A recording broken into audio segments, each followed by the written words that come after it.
Part 1. The World Before Precision. To understand why Vaucanson's lathe mattered, you have to imagine a world before precision was normal. Today, precision is invisible.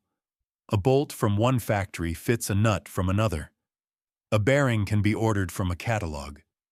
A replacement shaft can be machined to a drawing. A modern engine can contain thousands of parts made in different places, by different people, on different machines, and still assemble into one working system.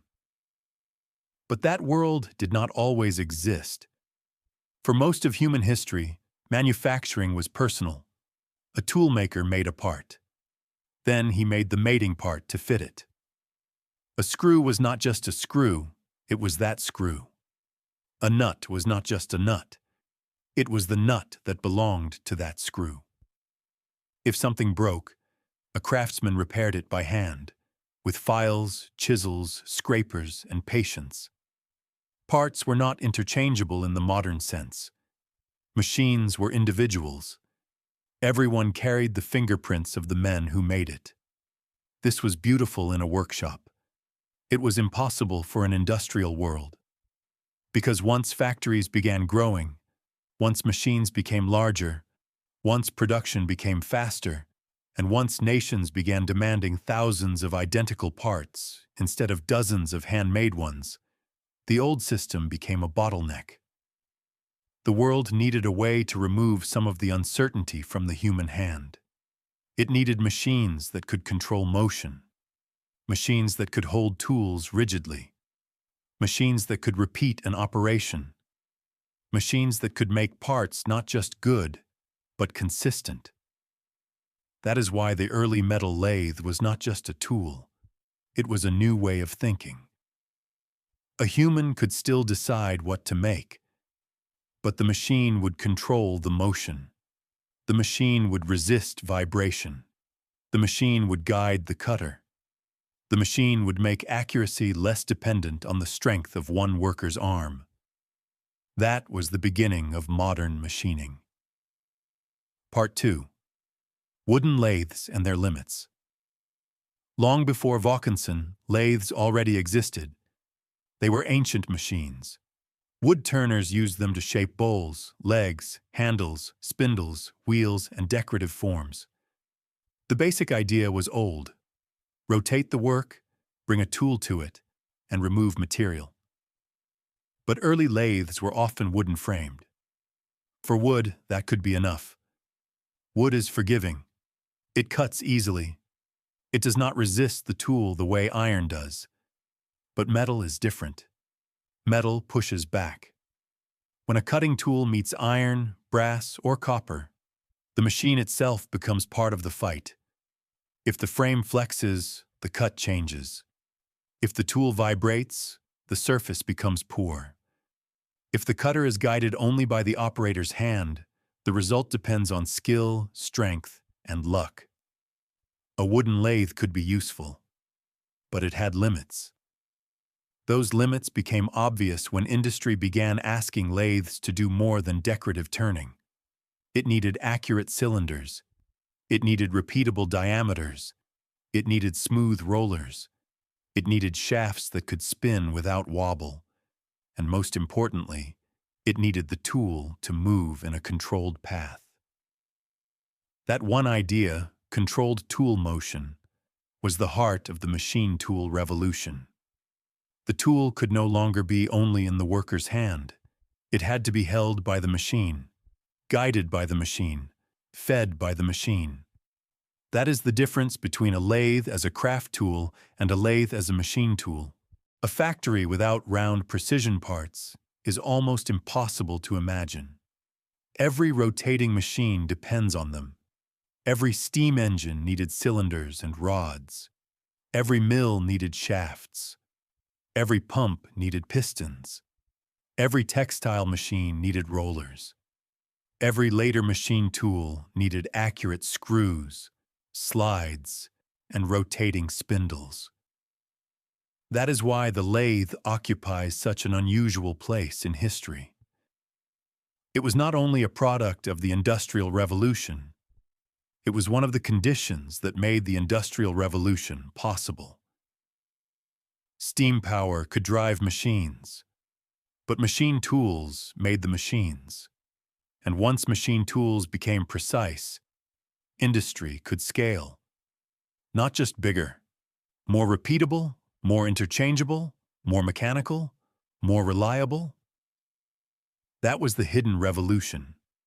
The machine no longer depended entirely on the genius of one hand. It could carry accuracy in its own frame. Part 7. From Vaucanson to the Machine Age. After Vaucanson, the story moved in many directions.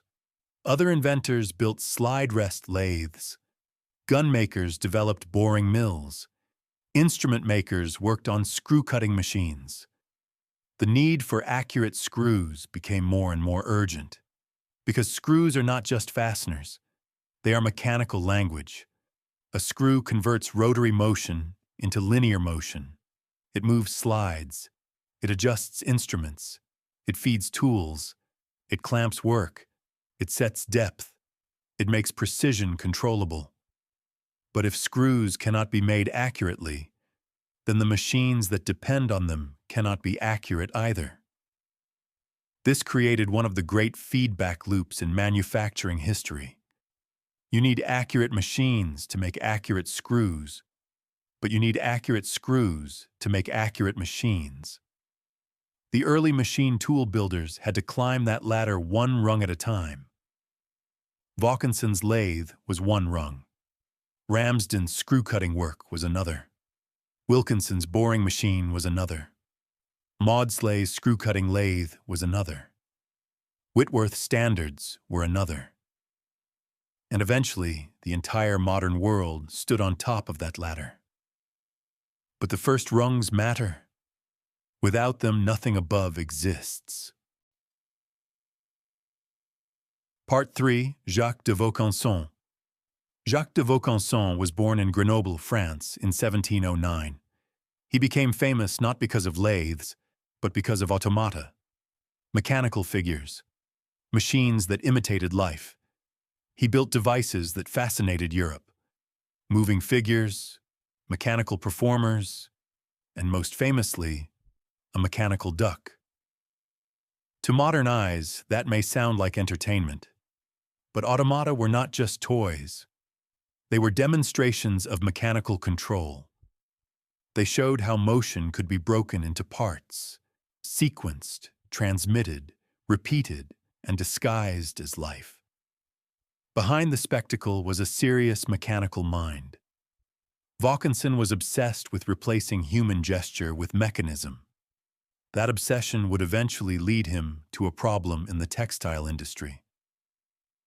In the manufacture of silk, fabric could be passed between engraved or polished copper cylinders to create a moiré effect, a shimmering pattern in the cloth. But to make those cylinders properly, they had to be turned accurately. They had to be round. They had to be consistent. And they were too heavy and too demanding for the older wooden-framed lathes to handle with confidence. The problem was not glamorous. It was not a mechanical duck. It was not a moving statue. It was a factory problem. How do you accurately turn a large copper cylinder? Vaucanson's answer was a lathe built around rigidity, guided motion, and metal construction. In 1751, he built a metal-turning lathe with an all-metal frame, a carriage for the cutting tool, prismatic guides, and a worm-driven feed system. The work still rotated by human power. The operator still controlled the machine. But the cutting tool was no longer simply floating in the worker's hands. It rode on a controlled carriage. That was the breakthrough. The machine did not only spin the work, it disciplined the cutter. Part 4. The 1751 Lathe. Imagine standing in front of Vaucanson's lathe. It does not look like a modern engine lathe. It does not have electric motors. It does not have a digital readout. It does not have a quick-change gearbox. But it contains the ideas that would matter for the next 2 centuries. a rigid metal frame, a guided tool carriage, a system to move the cutter steadily along the work, a structure strong enough to resist the forces of cutting metal. For centuries, wooden-framed lathes had shaken and flexed when asked to turn heavy work. Vaucanson's frame was metal. That gave the machine a different character. Rigidity is one of the most important hidden qualities in machining. A machine can look powerful and still be useless if it flexes under load. A cut is a battle between the cutter and the workpiece. If the machine gives way, accuracy is lost. If the frame vibrates, the finish suffers. If the tool shifts, the diameter changes. Vaucanson understood that the machine had to be stable. He also understood that the tool path mattered. The cutting tool was mounted on a carriage. The carriage moved with controlled displacement, powered by a worm drive activated by hand. That meant the operator could move the cutter along the cylinder in a more constant, controlled way than freehand turning allowed. This did not make the machine fully automatic. It did not remove human skill. But it transferred part of the job from the hand to the mechanism. And that transfer was the beginning of industrial precision. The machine became a partner in accuracy,